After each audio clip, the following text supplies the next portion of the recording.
पाठ 1 समुच्चय को इंग्लिश में कहते हैं सेट।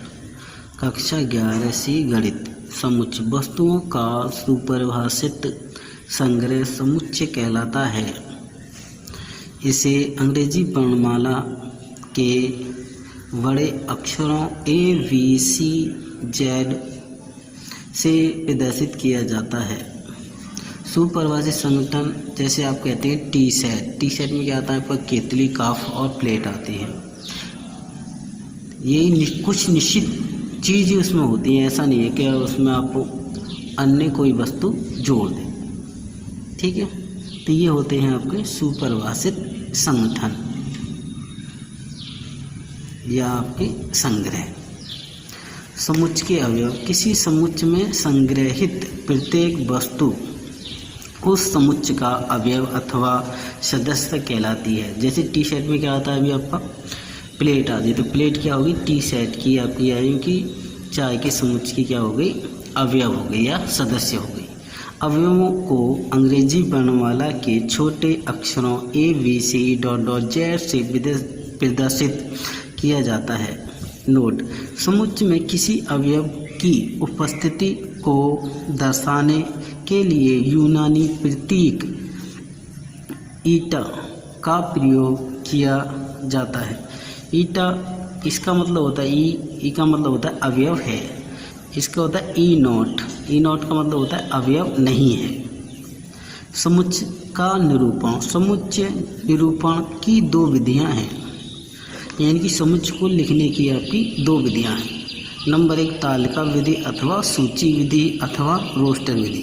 तीनों विधियाँ क्या हैं, एक ही हैं आपकी। जैसे 10 से छोटी और 2 से बड़ी सम संख्याओं का समुच्चय A है, इसे तालिका विधि अथवा सूची विधि अथवा रोस्टर विधि में A बराबर 4, 2 से बड़ी सम संख्या क्या होगी आपकी 4, 6, 8 और 10 क्यों नहीं लिखी, क्योंकि 10 से छोटी सम संख्या क्या है लिखा जाता है। और दूसरी विधि होती है आपकी गुण विधि अथवा समुच्चय निर्माण विधि। जैसे 10 से छोटी और 2 से बड़ी सम संख्याओं का समुच्चय A है, इसे गुण विधि अथवा समुच्चय निर्माण विधि में A बराबर X ऐसा है कि, इसका क्या मतलब होता है, X इन बिंदुओं का मतलब होता है आपका ऐसा है कि X एक सम संख्या है। कैसी संख्या है, सम संख्या है, जो 10 से क्या है छोटी है और 2 से क्या है बड़ी है। समुच्चयों की कुछ मिस्टेक हो गई। संख्याओं के कुछ महत्वपूर्ण समुच्चय।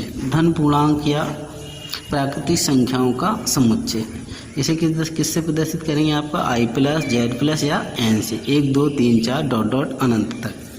पूर्ण संख्याओं का समुच्चय W से प्रदर्शित किया जाता है। W बराबर क्या होता है 0 1 2 3 ... अनंत तक।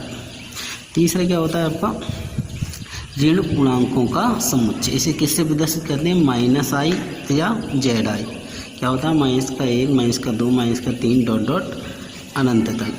पूर्णांकों का समुच्चय इसे I से या Z से प्रदर्शित करते हैं। तो इसमें क्या होता है 0 1 2 3 4 ... और फिर -1 -2 -3 ... अनंत तक। फिर 5वां होता है परमेय संख्याओं का समुच्चय, इसे किससे प्रदर्शित करते हैं, Q से। X ऐसा है कि X P/Q, यानी P/Q के रूप में जो संख्या होती है उन्हें क्या कहते हैं, परमेय संख्या कहते हैं। जबकि P, Q बिलोंग्स का मतलब है अवयव है, बिलोंग्स टू का मतलब होता है अवयव है। I का मतलब इंटीजर का मतलब होता है आपका पूर्णांक। तथा Q नॉट इक्वल टू 0, यानी कि Q बराबर आपका 0 नहीं होना चाहिए। ठीक है।